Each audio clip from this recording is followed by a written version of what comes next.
So today we're going to focus in on proving identities. This is really going to build off of what we learned last class. Here we go. We're going to prove a lot of trigonometric identities today using the identities on our formula sheet that we learned about last class. So we're going to do a quick reminder about identities first. I'll give you a proving identities cheat sheet that you'll probably want to copy down into your notes. And then we're going to do a metric ton of examples, and then I'll give you some practice time today. Now, proving identities is tough at first. These absolutely require a lot of independent practice. So depending on where you're at with yesterday today, you can kind of adapt this video lesson for yourself. If you want to pause when we get to the examples, try them on your own, and then watch how I go through them, you're more than welcome to do that. That would be a really good idea, but I am just going to power through this today. So use this lesson how you wish to use it. So recall from last class, an identity is a mathematical expression that is true for all values of a variable or variables in the expression. We introduced the reciprocal quotient and Pythagorean identities last class. These are all on your formula sheet. You can verify an identity is true for a certain variable by plugging that variable into both sides of the equation. That's kind of silly. We've done that several times in the past, but whatever. Proving an identity, however, this is what we're really focusing in on today, means showing that both sides of the expression are identical to each other. You've never done anything exactly like this in previous math courses. You've kind of worked similar to it with algebra. So there's often a big learning curve with this though. And again, a lot of the times it's just a matter of trying something and seeing where it goes. It's not unusual to make a mistake on this and then have to start over. That is totally common. So here's the cheat sheet. You might want to pause and write those 6 points here down. I'll just read through them though. You are not allowed to perform operations across the equal sign. I did mention this yesterday. So in other words, you can't do something like subtracting something from both sides, for example, right? When you are proving an identity, we're not making the assumption that both sides are actually equal to each other. We want to prove that they are. The only way you could cross the equal sign was if we already knew that they were equal to each other, which we don't if we're being asked to prove it. So instead, you must simplify each side of the expression independent of one another. So in other words, work on the left side and work on the right side. You can sometimes only work on one or the other. Sometimes you have to work on both, but you're not allowed to cross that equal sign. So oftentimes, proving identity is a game of try it and hope that it works. It's not unusual to have to start over when working on a proof. Here's some tips. Tip number 1, begin with a more complex looking side. Believe me, this does help. You might be surprised on this, but it's actually easier to change something from being complex to something more simple than vice versa.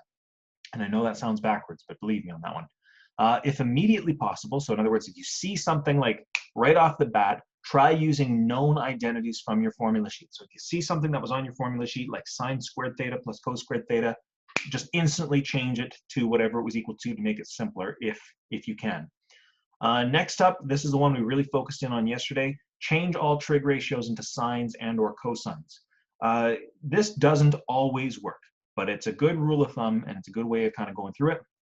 Number 4, this is what's really getting weird. Look for factoring. Yeah, factoring comes back, just like it did with quadratics and stuff. So the question you should ask yourself is, does anything factor out from each piece? So in other words, does everything on the one side of the equation have a sign in it? Could you factor the sign out of all of it?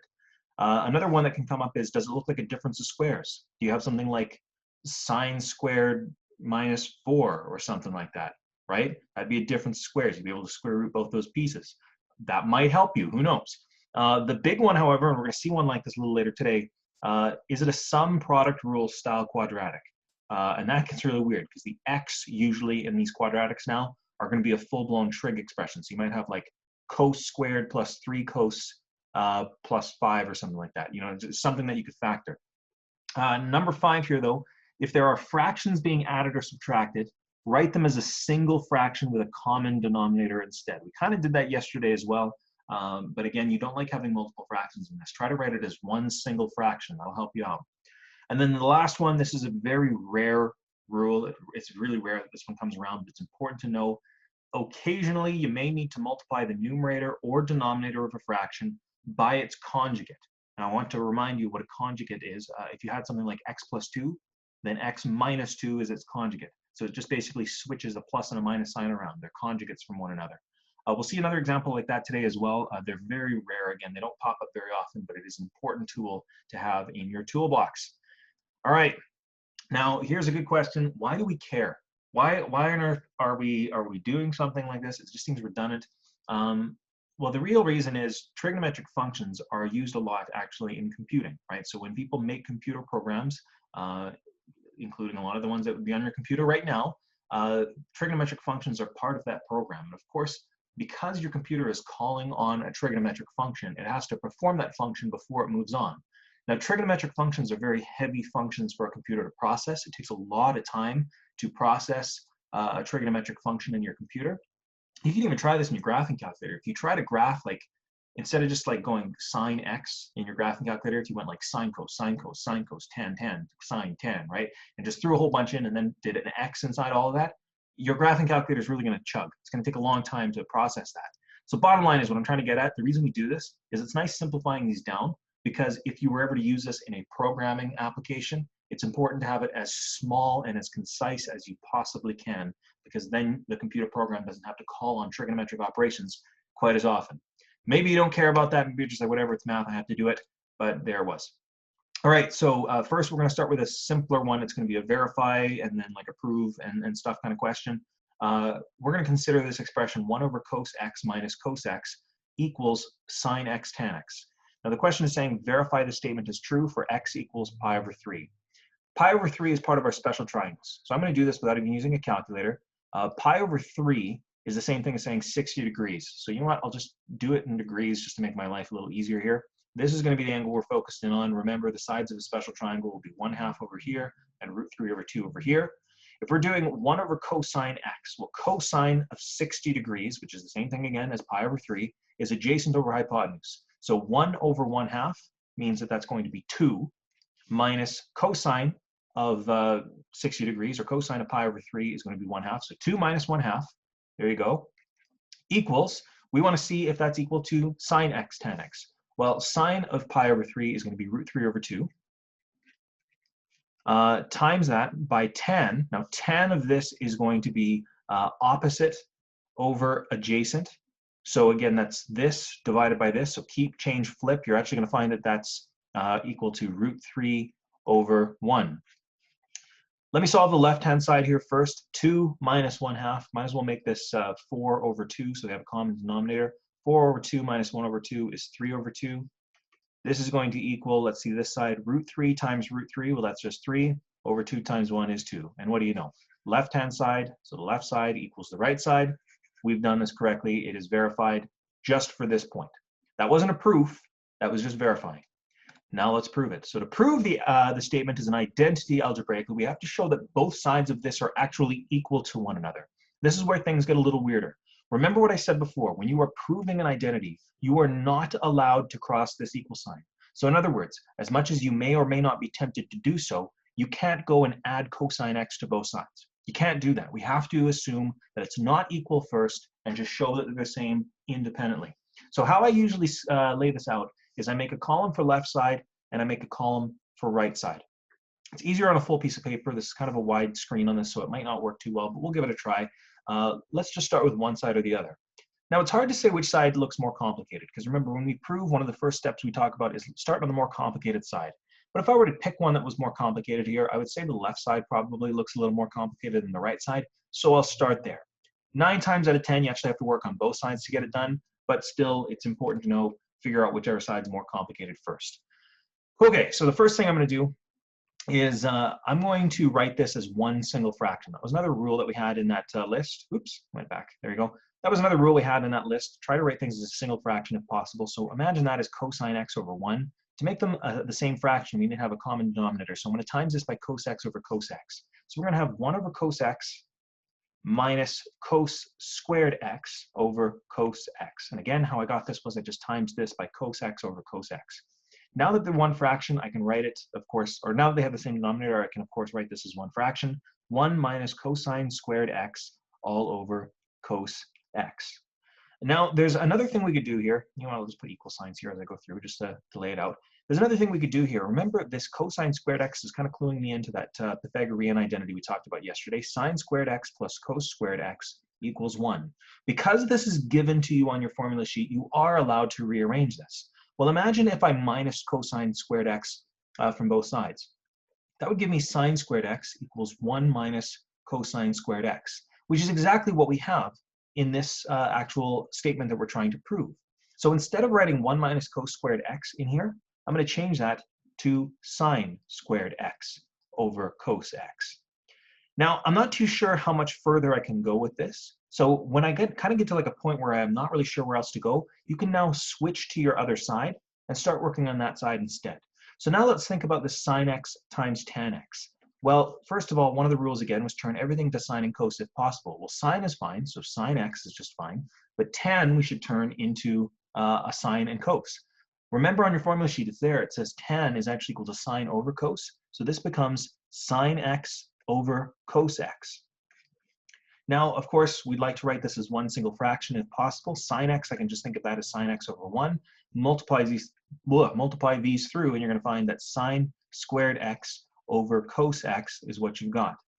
Now, just pause for a second there. Look at what we've got. Sine squared x equals cos x on the left side, and sine squared over cos x on the right side. We have now shown that the left side and the right side are the same thing. So I just like closing this off by saying LS equals RS. So therefore, it's been proven. Something else, and I've never mentioned this before to you guys, but in university, you do a lot of math proofs if you go and take university mathematics classes. And when you're done a proof, there's like just this thing that you usually do to close the whole thing off. You have to put one of two things depending on your mood, basically. Like, it's up to you. When you finish proving something, you can put like a little square that you've like shaded in. That's just like a symbol in mathematical literature that's like, all right, yeah, I'm done, I've proven this. But if you want to be really fancy, you can write QED. I don't remember exactly what it stands for. It's a Latin phrase. Basically, it just means like as it was demonstrated, right? So in other words, QED is basically like the mic drop where you're like, boom, I've done it, proven, done, right? So if you'd like, you can put that at the end, but at very least, I'd like to see when you finish a proof that LS equals RS. Like literally, write literally just LS equals RS, and maybe put a box around both sides just so I can see very clearly that you've got both sides of the equation equal to each other. So because I was able to show the left side and the right side are the same thing, that has proven that this is indeed an identity. It's not an identity we put on our formula sheet because honestly it looks like garbage, but it is an identity nonetheless. Last question of this here, state the non-permissible values for x in degrees. Remember, a non-permissible value is just basically wherever you're dividing by 0. And the only place that I'm seeing myself dividing anything is this cos x right here. Technically in the tan, you've also got to divide by cos because tan is sine over cos, but we'll take care of it right here. So what we need to say is cos x cannot equal 0.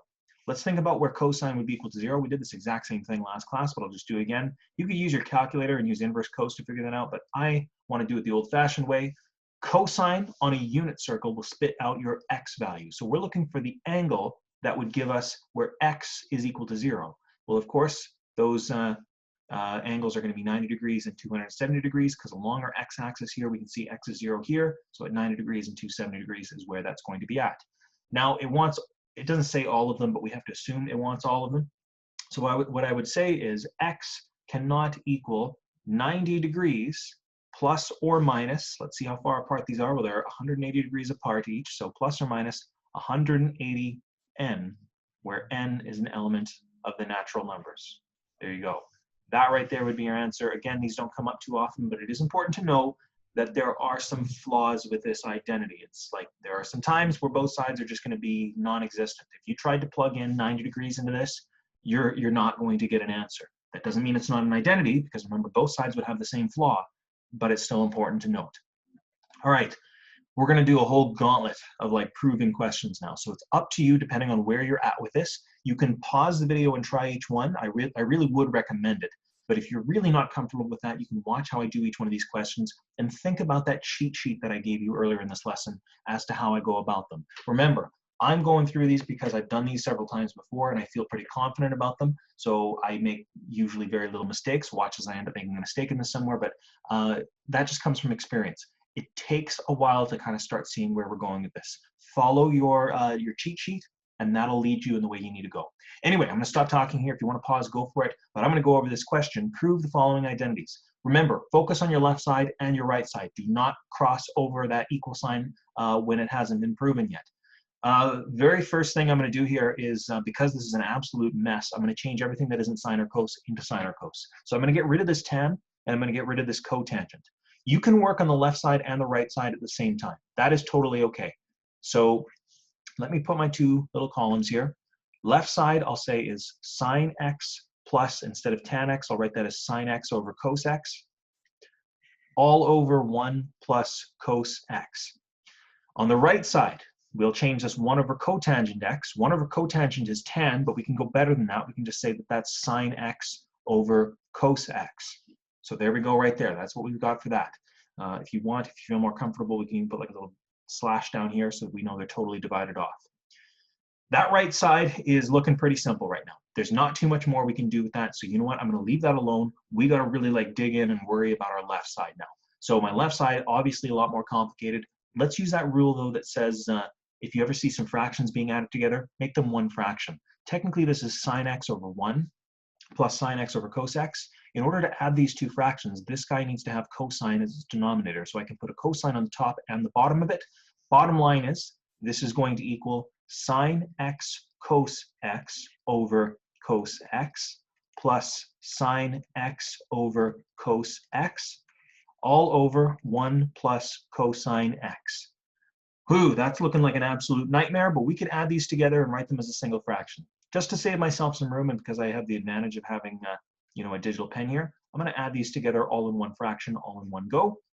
So if I added those together, this would give us plus sine x on the top here all over cos x. Now the next thing I'm going to do here, and like don't freak out on this one, the next thing I'm going to do here is I'm going to factor out a sine off the numerator. What that's going to look like is it's going to be sine x times, the only thing that would be left over in this piece is cos x, plus the only thing left over in this piece would be 1. Still all over cos x, and then that whole thing over 1 plus cos x. Now, you might be seeing it, you might not be, and I won't blame you if you don't. I'm going to get rid of this little division thing here because I'm going to need some in this room. What you can see now is we have a fraction over something else that isn't a fraction, but I can make this bottom piece a fraction by putting it over 1.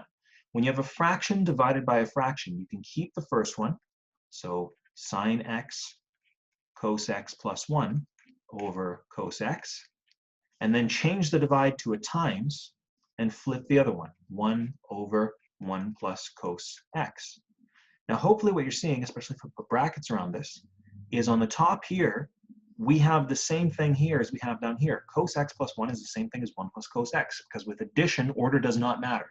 That means when I multiply these together and write it as a single fraction, this piece can go and this piece can go, and that leaves us with sine x times 1, which is just sine x, over cos x. And what do you know? We have this piece on the left side equal to this piece on the right side. So I can close this off by saying, I don't know where I have room, but I'll put it maybe down this corner here, LS equals RS. And then if I want to be super fancy, I can put like a little box and shade it in. That's like the university math way of saying, boom, I've proved this, we are done. Next question, prove this identity. Okay, there's one side of this that clearly looks like it's a lot more complicated than the other. That would of course be this right-hand side. So I'm going to get started on here, LS and RS.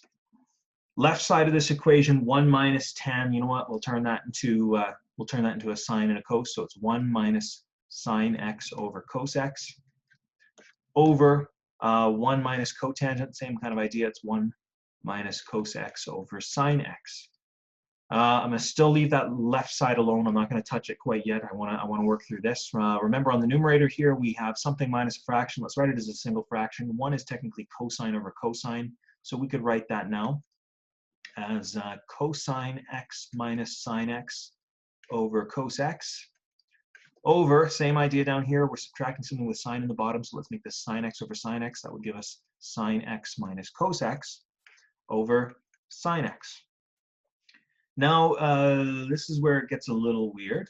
We have a fraction divided by a fraction, so let's keep change flip. So if we keep the first one, cosine x minus sine x over cos x, that's the first one. Change to a times, flip the bottom one, sine x over sine x minus cos x. That's what we're left with there. Now, of course, we can just keep the top multiplying by the top and the bottom multiplied by the bottom. But there's something that I noticed right off the bat that you may or may not have remembered. Cos x minus sine x and sine x minus cos x are pretty similar to each other. But subtraction is a bit different than addition, and that order does actually matter. But it doesn't matter a huge much because, or a huge amount, I should say, because cos x minus sine x and sine x minus cos x, they can cancel out as long as you replace it with a -1. And you can put the -1 anywhere you want. You can put it on the top, you can put it on the bottom, either piece, whatever. As long as when you cross these two out, it gets replaced by a -1. And if you ever wonder about why that is, I could give you like a little example off in the corner. Imagine you had 4 minus 1 divided by 1 minus 4. Well, 4 minus 1 is 3, divided by 1 minus 4 is -3. Those are the same numbers, just one's positive and one's negative. So you cross it out, what are you left with? Well, you're left with -1.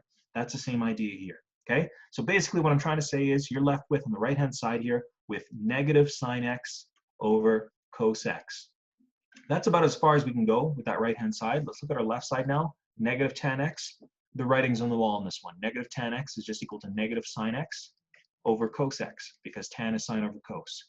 Boom. We've just finished it right there, so you can close it off by saying ls equals rs. Put a little thing here. You can be fancy with a QED if you want. Up to you. Boom. We've just proved it, though, one way or another. Let's keep going. Next one. Again, pause if you want to give these ones a try on your own. I know this is already going to be a very long lesson. Prove this identity. Both sides here look like an absolute nightmare. And you could like look at this and go, where on earth do we even start? It's already in terms of sine and cos. This is actually going to be those rare ones where we actually have to use the conjugate rule. And what's cluing me into that is, notice I have a 1 minus sine x here and a 1 plus sine x here. Those are conjugates right there and then. So when you see some conjugates in here, maybe a conjugate method is a way of doing it. Now, to deal with the conjugate method, what I would do is I just multiply one of my fractions by its conjugate piece. So we're not changing what the fraction is equal to, so we have to do it on the top and the bottom, but we're just going to change what it looks like. So I'm going to hit the left-hand side with a 1 plus sine x on the top and a 1 plus sine x on the bottom. So if I multiply that through, it's going to be 1 plus sine x on the top over 1 minus sine x times 1 plus sine x. On the right-hand side, we really can't go anywhere with this quite yet, so I can't really do anything with this. But what we will notice is that we can multiply still on the left-hand side on that denominator. We have our 1 plus sine x on our numerator. Multiply this through. You might actually be able to tell by looking at it that it's a difference of squares. It's going to become, if you multiply this all through and simplify, 1 minus sine squared x. Now, 1 minus sine squared x. This at least is a little more helpful because we're not just left with a sine squared, we're actually left with a 1 in there as well. If you remember the famous Pythagorean identity, sine squared x plus cos squared x equals 1, you are allowed to rearrange this because it was given to you on your formula sheet. We want to make it look like 1 minus sine squared x, so we can subtract sine squared x from both sides, and you'll see that cos squared x would equal 1 minus sine squared x. That means I can replace this 1 minus sine squared x with a cos squared x. So this left side is now equal to 1 plus sine x on the top over cos squared x on the bottom. And what do you know?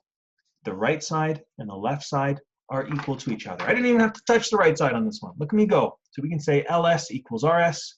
Do your little box if you wish. Do QED. These are optional, just by the way. Really, the only thing I need to see is this. But in math, it's just kind of cool doing it that way, at least in my opinion. All right, anyway, here we go. Next one. Prove this following identity. We're getting close to being done here, don't you worry. Sine x plus cos x over cosecant x plus secant x equals sine x cos x. Holy Toledo, this one is going to be rough. There's a very clear, more difficult side. That left-hand side is way more intense than that right-hand side, so let's start there. The numerator looks not too bad. It's the denominator of that looks like an absolute nightmare. So when we get started with this, ls, rs, I'll tell you right now, we're hardly going to need an rs, so you don't even like put that way over here. Spoiler alert, I know, on a big piece of paper it's easier, but ls, we're going to leave the top alone, sine x plus cos x, over cosecant x, that's the reciprocal of sine, so 1 over sine x, plus secant x, which is a reciprocal of cos, 1 over cos x. There's two fractions that we're trying to add together. Remember, the rule is, when you're trying to add two fractions together, get them to have the same denominator and put them as 1. That's what we're going to do here. So we'll leave the top alone, sine x plus cos x. On the bottom, however, I need to times this guy by cos over cos and this guy by sine over sine. Bottom line is you're going to have cos x plus sine x over, remember this is all over that original one, over sine x cos x. And again, it's sine x cos x because I had to times this by cos and cos, and this one by sine and sine, so it had sine cos x and sine cos x on both the denominators there, so I was able to add them together to get cos x plus sine x. Whew. All right, so next thing we got to do is we want to divide fractions. Think of this numerator as sine x plus cos x over 1. Remember the rule is keep, change, flip. So keep the numerator, sine x plus cos x over 1. Change it to a times, flip the other one, sine x cos x over cos x plus sine x. And technically we're multiplying each piece as a piece here.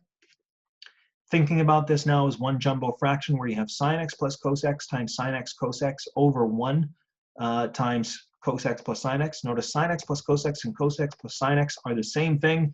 Cross those out. You are just left with sine x cos x. And boom, that was the right-hand side as well. We didn't even have to touch the right-hand side in this. It's almost like I knew when I threw it over in the corner up here. So we polished it off by saying ls equals rs, QED, smiley face, rainbow. That's not a rainbow. Anyway, moving on. This is, I think, our second last one here. Don't you worry. We're making better time than I thought I was going to, not going to lie. Prove this identity. Okay, that left-hand side looks a lot more intense. So we'll start with the left-hand side. Secant squared and secant squared x minus 1. Okay, usually we would change this into sine and cos. But I'm going to tell you what. I know on the formula sheet there's one that says 1 plus tan squared x equals secant squared x. Secant squared x can be replaced with this. Likewise, secant squared x minus 1 could be replaced with just tan x. Bear with me on this one, okay? Just bear with me here, okay? I'm going to change the secant squared x to 1 plus tan squared x. On the bottom, I'm going to change that just to a tan squared x. The right-hand side is cosecant squared x. I'm going to leave that alone for now, just so I don't have to touch the right-hand side. Again, I'll put right side way over in the corner here. I'm going to leave that alone for now. You can do it the old-fashioned way. You can change it to sine and cos if you want to, but I'll show you this way. It'll be even quicker. I'm going to break my other rule here for a second, and I'm actually going to split apart this fraction. In other words, I'm going to write this as 1 over tan squared x plus tan squared x over tan squared x. So I just took this piece, put it over tan squared x, and this piece, put it over tan squared x. So I just split that fraction apart. The reason I did that is 1 over tan squared x is cotangent squared x. And tan squared x over tan squared x is 1. Well, on your formula sheet, there is one that says 1 plus cotangent squared equals cosecant squared x. That's right on the formula sheet. I'll even write it over here. 1 plus cotangent squared x equals cosecant squared x. That's on your formula sheet. That's what this is. Therefore, that becomes this, and that was your right-hand side. So the left side equals the right side once again. All right. Finally, last example. Geez Louise. This one's going to be a bit of a beefcake. You might already be able to tell by looking at the denominator on the left-hand side that you've got some factoring you've got to do here. Look at this. 2 cos squared x minus 7 cos x, not a cos squared x, just cos x, plus 3. This right here is like a quadratic. You could change these out with some other letter and then solve it the same way as another quadratic. And in case you're wondering what I mean by the quadratic, is this is like an adapted sum product rule question. We're looking for two numbers that have a sum of -7 and a product of 2 times 3, so a product of +6. Well, right off the bat, I can tell you the two numbers that are going to make that true are going to be -6 and -1. We could use that to split apart this middle term. I'm just going to deal with this independently before I even get started here. So 2 cos squared x minus 6 cos x minus 1 cos x plus 3 is where we're at. This can now be simplified and factored down even further by putting brackets around the first two and then brackets around the second two. Remember, because we had a minus sign here, as soon as I put those brackets around here, I got to change this plus to a minus to compensate for that, because that minus would have to bounce through. Then I ask myself, what can I factor out of this? Well, I can factor out of 2 cos. So 2 cos x, which would leave me with just a cos x, minus, took 2 cos out of this, would leave me with just a 3. Minus, what could I take out of these? Well, there's nothing really I can take out of that, so I can just take out a 1, cos x minus 3. Notice there's cos x minus 3 and cos x minus 3. This would become cos x minus 3 times 2 cos x, that's this piece, minus 1. This right here is the exact same thing as this denominator. Now let me get started with my proof. It's not going to take too long. Left side. You might be going, oh, you don't have much room. Yeah, I don't have much room. But guess what? We're going to be able to do this. No worries. Left side, 2 cos x minus 1 over the factored version of this that we just found. Cos x minus 3 times 2 cos x minus 1. Oh, dang. Look at that. 2 cos x minus 1, it's on the top and the bottom. But bam, those are gone now. This is now equal to 1 over cos x minus 3. Bazinga. We are done. LS equals RS. No problemo. Put a square. QED. I'm getting tired. We're done. Hopefully what you got out of this was it's just a game of trying what you know, right? Throw in any of the identities you have. Try to follow that toolbox. You are going to be making mistakes with this. That is okay. This is something that has quite a long learning curve. You'll get it eventually. Don't worry. What clued me in this time was seeing this big chunky piece here. Very clearly looks like a quadratic. 2 something squared minus something or 7 something plus 3, right? That looks like a quadratic to me. That was the first place to start. These questions are not going to try to trick you up. They're just going to be a jumbled mess, and it's going to be up to you to figure out where the pieces go. So for practice, and this is essential practice, page 314, questions 1 to 4, and then question 11b and 11c. There are a lot of questions on that page 314 that use identities we haven't looked at yet. I don't want to be unfair to you and give those to you quite yet, because I don't want you to be using identities we haven't seen. We're just using the quotient, Pythagorean, and reciprocal identities for these ones. As always, if you have any questions, please let me know. I know I've gone long on this lesson once again, and I apologize, but that's just the way it goes. Again, reach out to me if you have any questions. Best of luck.